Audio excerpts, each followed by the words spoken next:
Seguimos comenzando con Mario Belmonte, candidato a rector. Mario, fíjate, cuando yo lo he contado aquí, ahorita conversando, porque me viene a la memoria. Yo estaba en la UCB, que una de las épocas más bellas de la vida es estar en la UCB. Claro, cómo no. Pues, es sabroso. Primero las novias, y hay novias para todos los gustos. Y segundo, bueno, que el UCB tiene cine, piscina, comida, es en sí mismo un mundo. Entonces, tú, en las situaciones conflictivas, que eran a cada 5 segundos, la universidad vivía metida en un solo lío, tú te encontrabas con corrientes de pensamiento extrañas que no viven en el país, con unos partidos raros, con unas letras, con una cosa, desde defensa de planteamientos religiosos hasta extraterrestres. El PRAC. Sí, pues, el PRAC era de una R invertida, ¿te acuerdas? Sí, que era una cosa de la causa R. Sí, sí. Entonces, claro, yo cuento que un día estoy discutiendo, me acuerdo con quién, creo que era Armando Sánchez, que era de Bandera Roja. Y entonces él me dice, es que tú no te has leído a Rosa Luxemburgo. Y yo, ¿a quién es? ¿Quién es ese? Y yo, Dios mío, y me fui. Bueno, menos mal que me lo digo, porque Rosa Luxemburgo es una de las grandes figuras. Grupo Espartaco. Sí, en la Comuna de París. Sí, sí, cómo no. Entonces yo me leí mi cosa y después, porque Rosa Luxemburgo. Te comenzó a registrar bibliográficamente, ¿verdad? Entonces tú estás obligado a prepararte. Un examen de contenido, sí, cómo no. Sí. Entonces Pekov, Teodoro Pekov, que lo brillante que estábamos conversando ahorita, era que él tenía una cabeza con una lógica de la política, porque la gente también la tiene. Tú no puedes decir, Maduro abandonó el cargo, porque la gente común y corriente te va a decir, ¿cómo que abandonó? Un señor está ahí pegado, amarrado con cadena.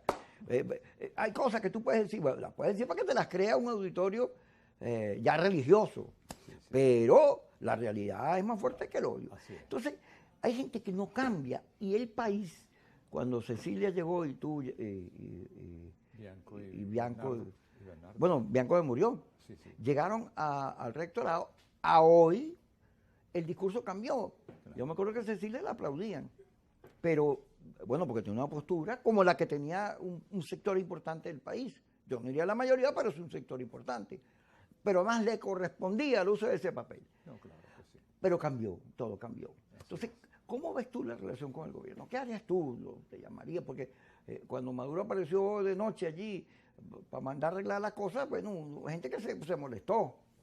Sí, no fue una visita bien planificada, porque yo decía en aquella ocasión, ¿por qué no solicitaron permiso? Simplemente, a lo mejor no se lo hubieran negado, pero solicitas permiso. Y allá va gente que conoce la universidad, gente que en el pasado hubiese cuestionado que un presidente asistiera a la universidad en horas de la noche.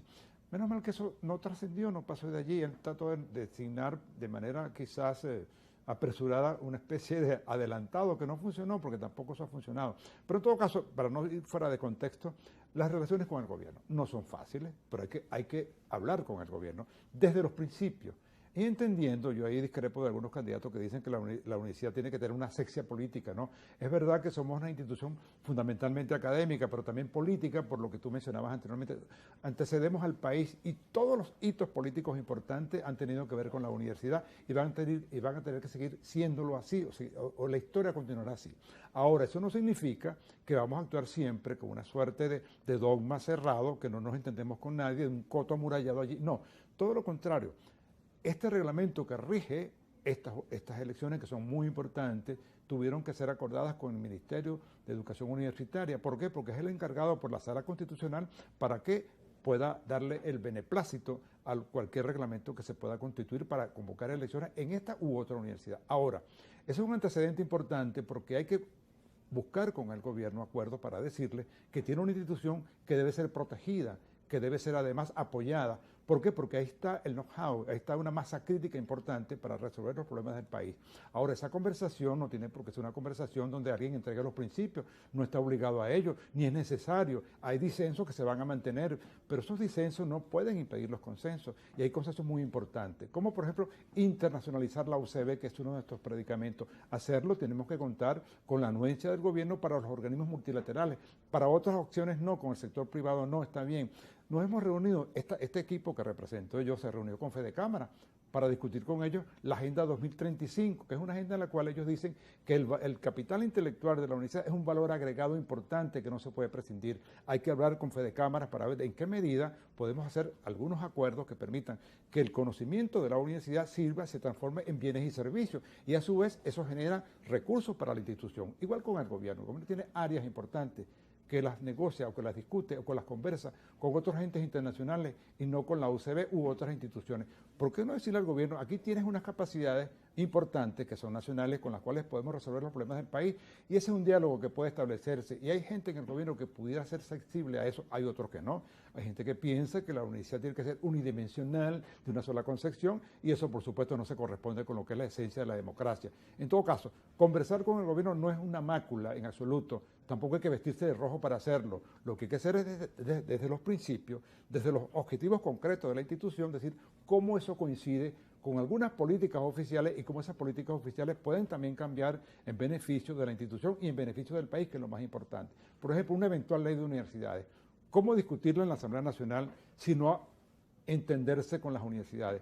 Sino conversar con las universidades, que son donde el objeto de esa ley es la academia, y la academia tiene que dar su opinión allí. Eso hay que conversarlo con quien esté presidente o quien dirija la Asamblea Nacional. Lo otro, todo aquello que tiene que ver con la dirección política y económica del país, debe ser discutido también con las universidades, porque es muy importante. Esta crisis que estamos viviendo no se puede resolver solamente por la óptica del gobierno, ni por la óptica tampoco de una concepción unilateral de la universidad, pero sí se puede discutir en planos académicos importantes, y esta casa de estudio, que en este caso represento yo simplemente porque estoy en este programa, no porque la represente ella como institución total, pero en todo caso, esta casa tiene muchas cosas que decir, tiene mucha inteligencia instalada allí, tiene muchos logros importantes y tiene mucha capacidad consolidada. Esa capacidad consolidada, esos logros son importantes para el gobierno, para el país y para la sociedad en conjunto, por supuesto. Fíjate, a Cecilia, a la rectora, a Cecilia se le movió el tiempo, y eso lo entenderá cuando vuelva a la calle y vea que el país ya no tiene la misma actitud en la política. Por lo cual, si la gente, las grandes mayorías se mueven, tienes que moverte, porque algo vieron ellos que tú no estás viendo. Sí. Tenía aquí a Lauren Castro, de Mérida, y me hablaba de que el aula, de los 50.000 estudiantes, pasó a 12.000. Sí. Tiene el mismo problema, las autoridades están allí, deben convocar elecciones urgentes, pero esa cifra de disminución, que en la UCB debe ser, no de esa dimensión, pero parecida, sí, parecida, claro, tiene que ver con que la universidad, las carreras, la educación que se imparte, hoy, en este mundo globalizado, no es tan indispensable, no es el ascenso social que fue antes, algo ocurre, y eso lo vamos a discutir cuando regresemos con Mario Belmonte, candidato a rector del UCB.